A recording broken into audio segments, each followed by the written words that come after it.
Buenas noches, mi nombre es Javier Eslava, soy el líder del grupo En Equidad en Salud y hoy voy a presentarles un tema que se llama escritura científica.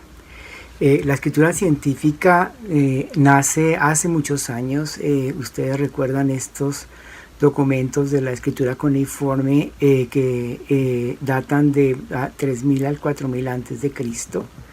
El diluvio también está relatado en una tabla en el año 700 antes de Cristo, y ya la escritura científica como tal nace por primera vez en 1665 en dos revistas, Philosophical Transactions y esta revista Journal Discavans, en el mismo año. Ya para la segunda mitad del siglo XIX, cuando Louis Pasteur publica sus artículos, y en esos artículos se nota que es reproducible lo que él está haciendo, pues nace la posibilidad de escribir los hallazgos científicos en las revistas científicas, y pues se utilizaba en ese momento una manera de hacerlo que hoy en día ya ha cambiado, pero que en principio fue la que se usó como la base para las publicaciones científicas en ese momento. El método científico como tal pues tiene tres, digamos, líneas grandes.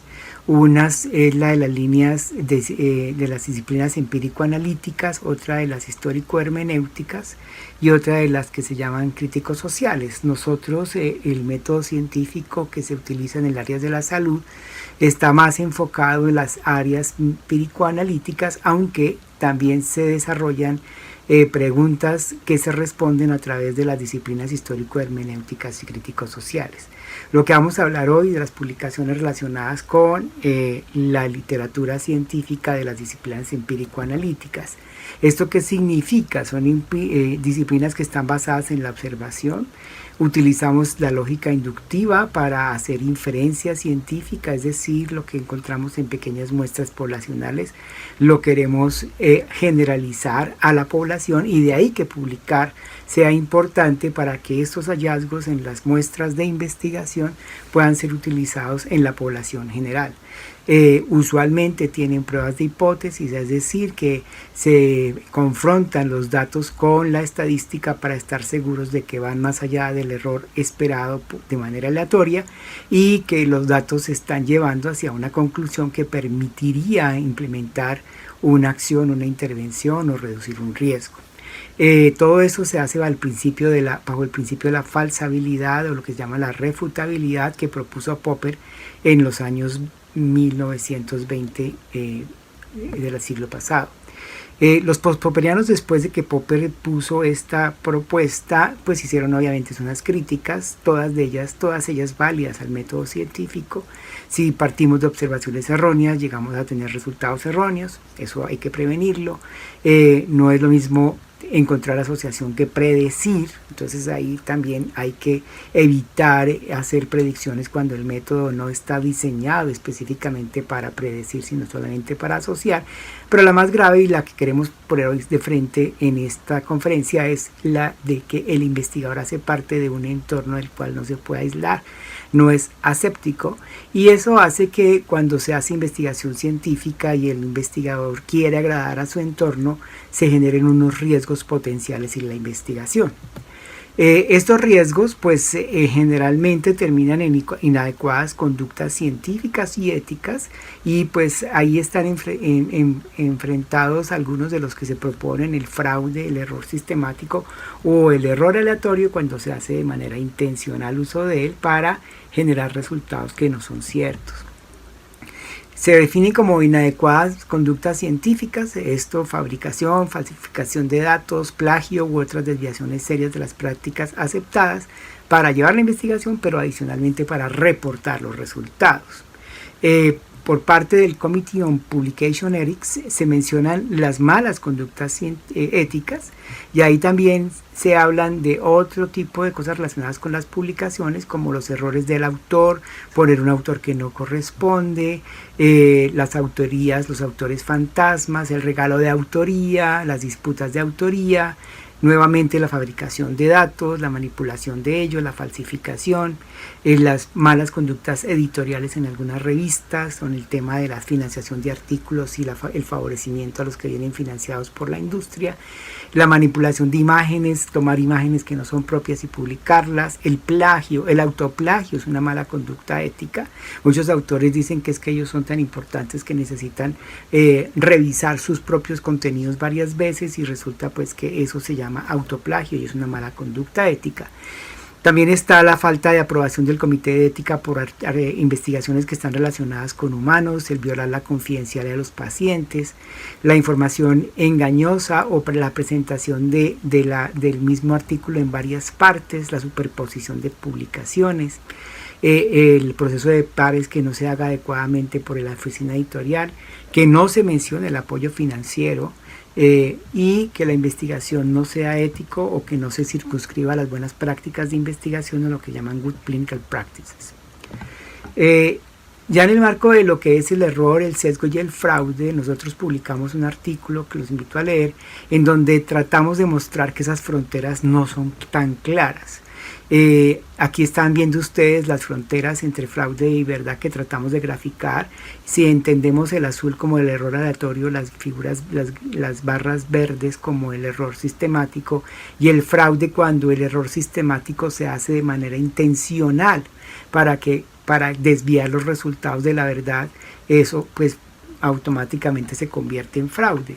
De tal manera que aquí empezamos el tema del fraude, que parecería que está lejos del sesgo, pero ya les mencioné que las fronteras no son tan claras, y en el fraude se incluyen estos datos que ya hemos hablado de ellos, en los que se definían como malas conductas éticas, pero ya que se le ponga fraude a un artículo que ha publicado un autor, tiene unas consecuencias obviamente penales importantes. El plagio entra dentro del fraude, tomar datos que no son de uno, palabras que no son de uno y publicarlas a nombre de uno sin mencionar la fuente y adicionalmente sin cambiar las palabras de la fuente original, eso es plagio.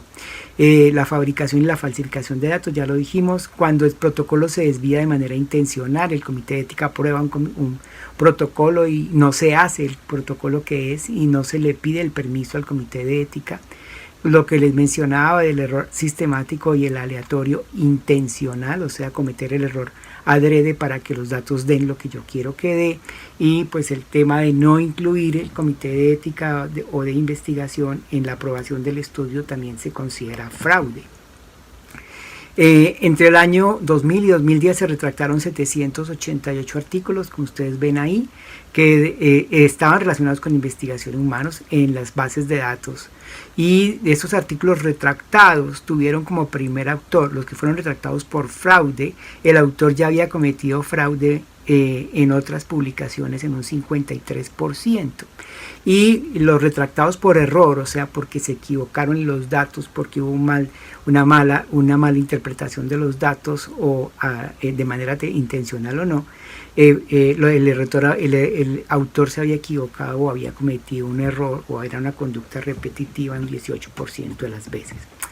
Entonces, entre intencional o no intencional, ahí es donde está el tema. Intencional, fraude automático, error sistemático, hay una frontera, pero si usted tiene el nivel de habilidades técnicas que le condicionan o le permiten saber que ese error que está cometiendo es un error evitable y usted no lo evita, automáticamente se vuelve fraude. El error sistemático, ¿qué significa? Pues para ponerlo sobre la mesa, cuando en algún proceso de estos de estudios de situación de inferencia, los resultados cambian y se alejan de la verdad. Y esa manera de alejarse de la verdad ocurre de manera sistemática. O sea, lo mencionamos rápidamente, usar un tensiómetro que no es el adecuado y registra la tensión 10 milímetros de mercurio por encima de lo normal, es un sesgo. Está leyendo la tensión arterial de manera errada y lo hace de la misma manera, o sea, sistemáticamente en todos los pacientes. Cometemos error sistemático en varias partes de la investigación, cuando seleccionamos los pacientes para la investigación, cuando medimos los pacientes y cuando no controlamos adecuadamente o evitamos la confusión. y eso se llama sesgo de confusión. Ustedes ven aquí, por ejemplo, en la medición, si utilizamos 4 laboratorios, el laboratorio 1 y 2, que son en la parte de arriba, dan datos que están cerca al valor central de los datos. En ese caso, digamos, esos laboratorios dan resultados válidos. En el laboratorio número 3, que está abajo a mano izquierda, ustedes ven que los datos del laboratorio 3 son reproducibles, o sea, todos los datos están, digamos, hacia el mismo lado desviados, pero están sesgados con respecto al valor central, que es la línea diagonal. De alguna manera, entonces, ese laboratorio ya tiene datos sesgados que no podían ser utilizados en la investigación, y el laboratorio 4 tiene los datos no son ni válidos ni confiables, y evidentemente no se debería utilizar en la investigación. Yo podría, sabiendo esto, utilizar el laboratorio equivocado adrede para que el resultado me diera hacia donde yo quiero. Eso sería fraude. Aquí vemos sesgos de selección posibles en la selección de los sujetos, una posibilidad enorme de sesgos. Por el tipo de sujeto que incluimos, si es elegible o no, si por el momento de la enfermedad en que se elige, si es parecido a los controles o no, porque algunos respondedores tienden a hacerlos más sanos, etc. Estos son los sesgos de selección. Sesgos de medición, empieza por el sesgo de no recordar bien si me pasó o no me pasó, que le pasa a muchos pacientes, y eso desvía los datos de la verdad, pero hay un resto de posibilidades de sesgos de la medición de los sujetos que se unen a estas otras posibilidades, y es cuando se hacen cointervenciones. Entonces la medición se afecta porque a los sujetos que se les hacen cointervenciones no estipuladas en el protocolo pueden manifestar una mejoría de su condición que es diferencial con respecto a los sujetos que no se les hacen cointervenciones, y eso genera sesgos en la medición.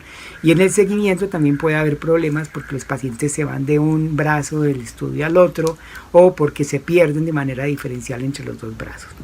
De tal manera que los riesgos de sesgo están durante todas estas fases que ustedes ven aquí. El tiempo del estudio va desde el momento en que inicia la flecha horizontal hasta cuando se publica, que es el final de la flecha horizontal, y en todos esos puntos ustedes pueden encontrar los sesgos relacionados con el estudio.